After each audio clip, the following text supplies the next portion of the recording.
Deyir yalancı Allah'ın düz düşmanıdır. Yalanı deyib danışana lənət.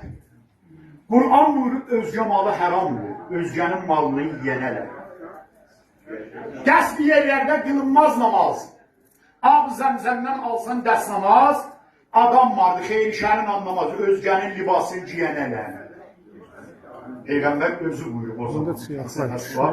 Deyir, vay o günə, vay o günə, vay o günə. Mənim ümmətim gələcəkdə. Mənim əbamı bürür, əmmamamı başına qoyub. Mən oturan mənbədə oturub yalan danışacaqlar, vay o günə. O ki deyir, özgənin libasını giyənə lənət. Yazid də bir zaman oldu pişnamaz. Dalında durmuşdu haş üzümüzdən, neçə anlamaz.